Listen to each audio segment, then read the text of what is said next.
What is going on, my fellow navigators, and welcome back to another video. Today, guys, we are talking about none other than the controversial, the scandalous, the how did they ever think that these were suitable for children banned Pokemon cards. And that's right, guys. Today we are going to be talking about banned Pokemon cards and why I think these are a great investment and perhaps even an undervalued investment. And then I'm going to give you guys my top 5 recommendations on which banned Pokemon cards I think you should be investing in now. But before we get started, guys, do me that favor. Give me that double slap attack. 1 for that like button, 1 for that subscribe button, and if you want to be notified each and every time a new video drops, go ahead and thunder punch that notification bell so that you don't miss a single video. So to start things off, guys, what I want to do is give you my big reasons why I think banned Pokemon cards are both a great investment now as well as moving on into the future.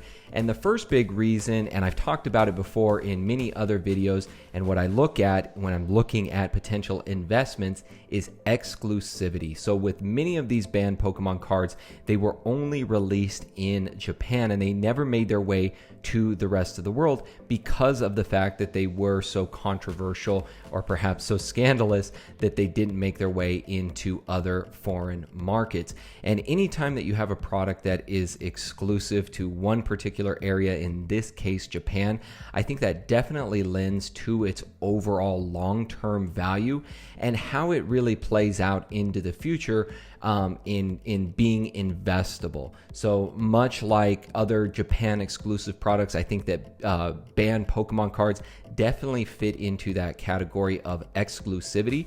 Now, many of these banned cards aren't in and of themselves rare or hard to come by, but I think as we move on down the line and as people start to uncover more of these banned cards and become more familiar with them, I think the fact that their exclusivity and the reason that they were only released in Japan, I think that will definitely lend to their overall long-term value. The next big reason is really the banned connotation that is surrounded around these cards.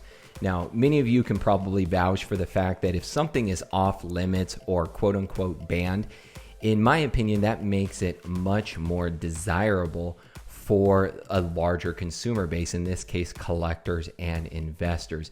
You know, that banned connotation, I think it definitely signals to many people out there that these products should be off limits. And in many cases, they were for many markets outside of Japan. So I think just this connotation, this meaning behind banned Pokemon cards, I think as we move on down the line, I think that will hold a tremendous amount of significance to many collectors and many investors, because quite frankly, you really don't see many banned cards nowadays. Many of these banned Pokemon cards go back to the Wizards of the Coast era, and we just don't see these same type of cards nowadays because there's a lot more transparency and a lot more knowledge, I guess you could say, between all of the markets, between Japan and what is actually released to the rest of the world. There's a lot more congruency there, whereas back in the day, back in the late 90s, early 2000s,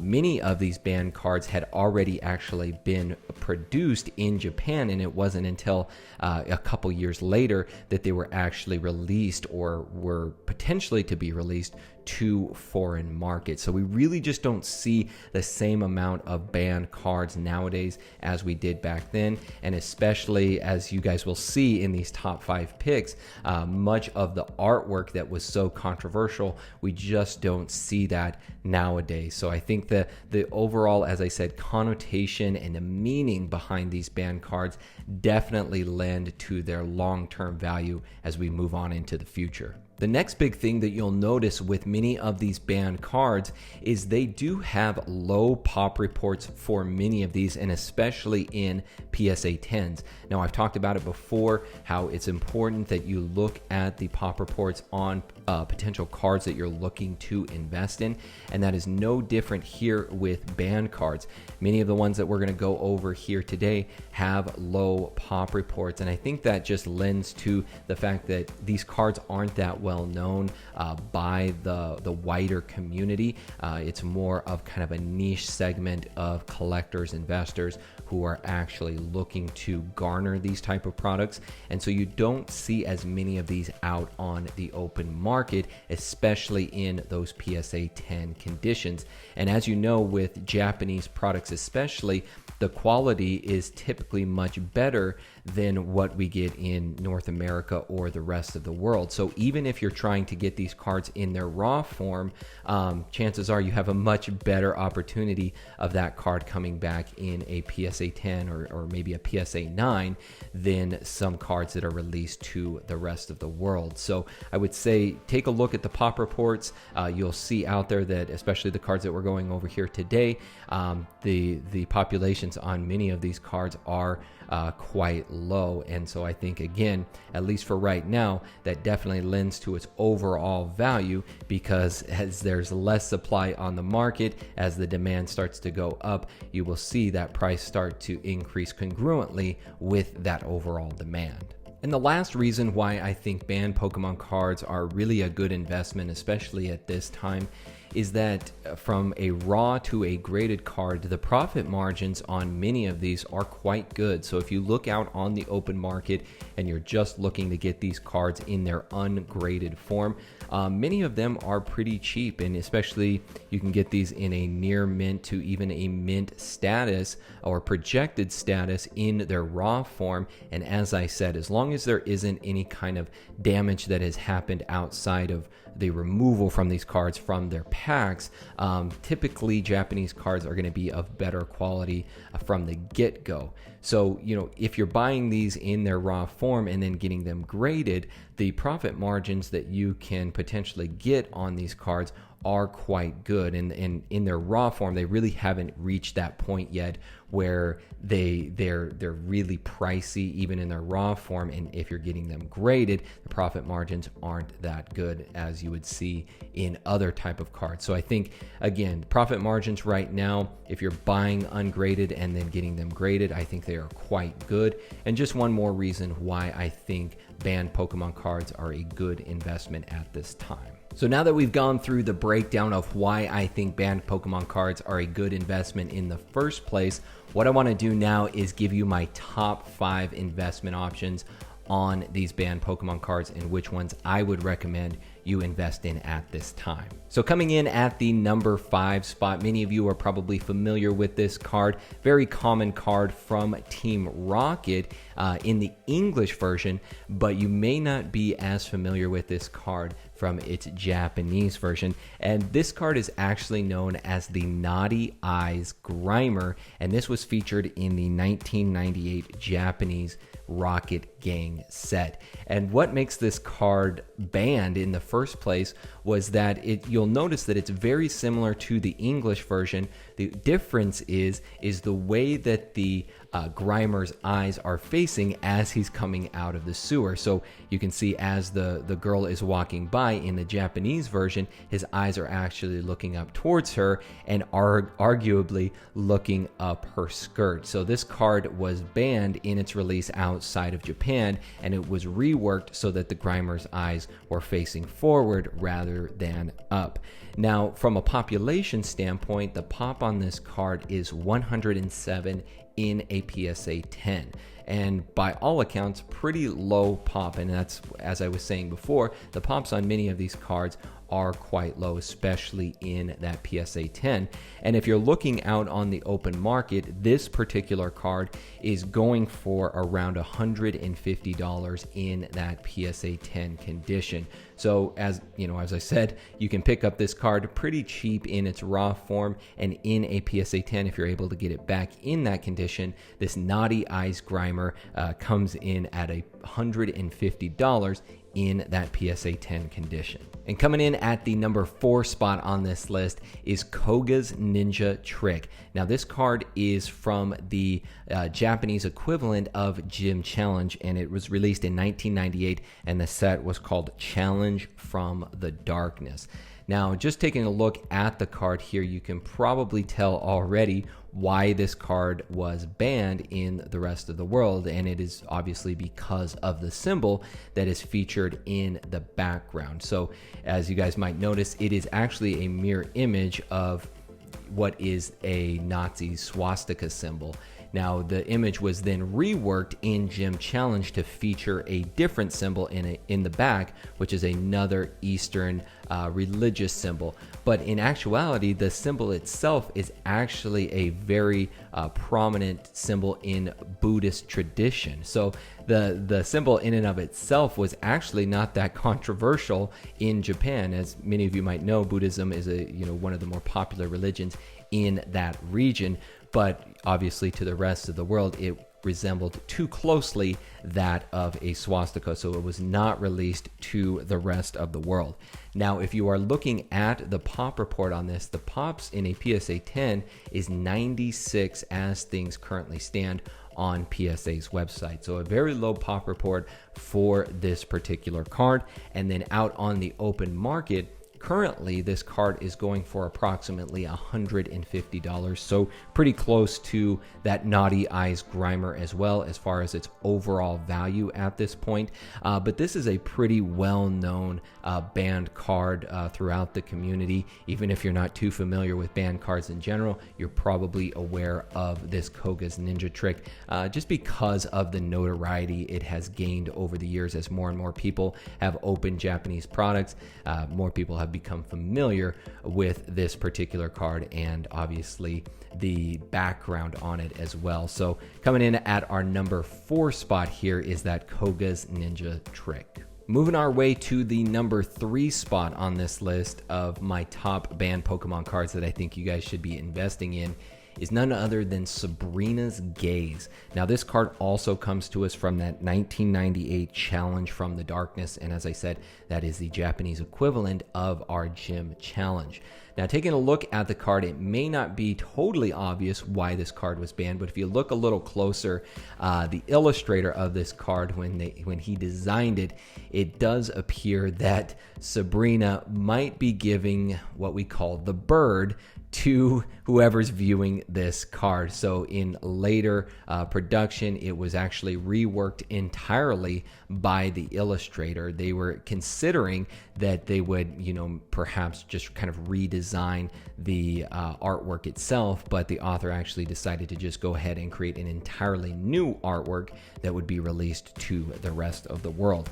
Now, from a population standpoint, this card is about 248 in a PSA 10 as things currently stand on PSA's website. So a little bit higher than what we've been discussing previously, but still, by all accounts, a pretty low pop report. And as I said, I think as we go along and more people start to become more familiar with banned cards, I think even at a 248 pop on this particular card, you're going to see a lot of people want to get this particular one. And as far as value is concerned out on the open market, this card is currently going for about $200 in a PSA 10.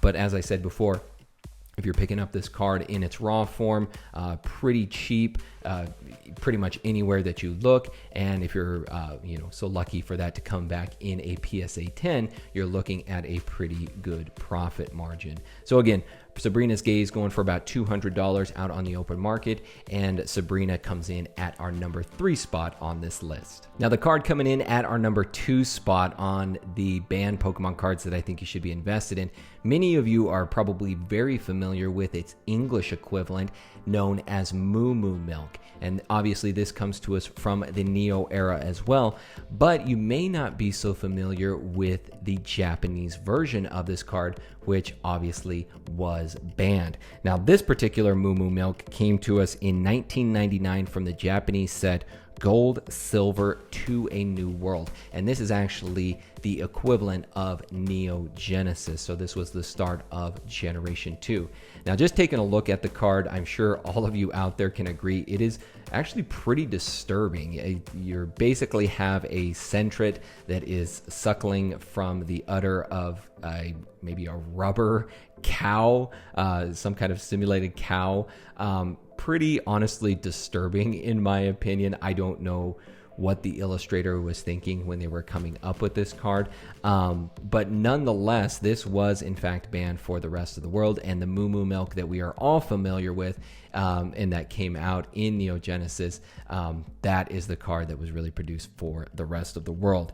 But for this card, the pop standpoint, it is actually at 65 in a PSA 10 right now. So very low pop report for this particular card. You don't see this out on the open market that often in and of itself, whether that be in a raw form or in a graded card. So especially in that PSA 10 at a pop 65, definitely in my opinion, a high valued card here as we move on into the future. But as far as its value as things stand, it's currently going for around $250. And that's in a PSA 10. But as I said, you're not really going to find many of these cards out on the open market graded. You can find quite a few ungraded cards, some of them kind of in near mint condition, but in that mint condition, pretty hard to come by. But especially in a PSA 10, definitely difficult to find on the open market. And as I said, going for around $250 in a PSA 10. So here you have the Japanese version of Moo-Moo milk, arguably the most disturbing looking card on this list, and they will come in at number 2. All right, guys, and rounding out this list of the top banned cards that I think you all should be investing in, this one is probably the most well known. And as I said, even if you're not real familiar with banned Pokemon cards, you are probably familiar with this card, and that is none other than Misty's Tears. Now, this particular card was reproduced in later sets for the release to the rest of the world. But just taking a look at the card, you can probably imagine why it was banned to the rest of the world. Misty does appear to be nude in this particular artwork, and so therefore it was just not deemed appropriate for young children to the rest of the world. And this card actually comes to us from 1998's Leaders Stadium. This is also another Neo equivalent card for Japan. So this comes to us from 1998 Leaders Stadium. Now, from a population standpoint, this card is currently sitting at 306 in a PSA 10. So a little bit higher in that particular pop report, but it doesn't really seem to have any effect on the card's overall value. And this is by far and away the most valuable card on this list out on the open market right now in a PSA 10. These Misty's Tears cards are going for around $600. Now, even ungraded, you can still pick these cards up for pretty cheap. Trying to find them in a mint status, though, is pretty difficult. But as I said, with Japanese cards, they're typically of better quality to begin with. So it really depends on how the seller or the person that has had this card has really taken care of them. And if it's coming from a pack fresh pull, then chances are this card could very well come back at a minimum in a PSA 9, and you probably still have a good chance of it coming back in a PSA 10. And as I said, out on the open market, going for about $600 as things currently stand. So Misty's Tears is going to round out this list as the number 1 banned card that I think you all should be investing in at this time. So that is going to do it for today, fellow navigators. Hopefully you have enjoyed this video on banned Pokemon cards, and hopefully you go out and take a look on the open market and maybe try to add some of these to your collection or to your investment portfolio. Other than that, guys, I will see you all next time. My name is PokéNav. I'm here to help you navigate the world of Pokemon one video at a time, and I will see you all in the next video.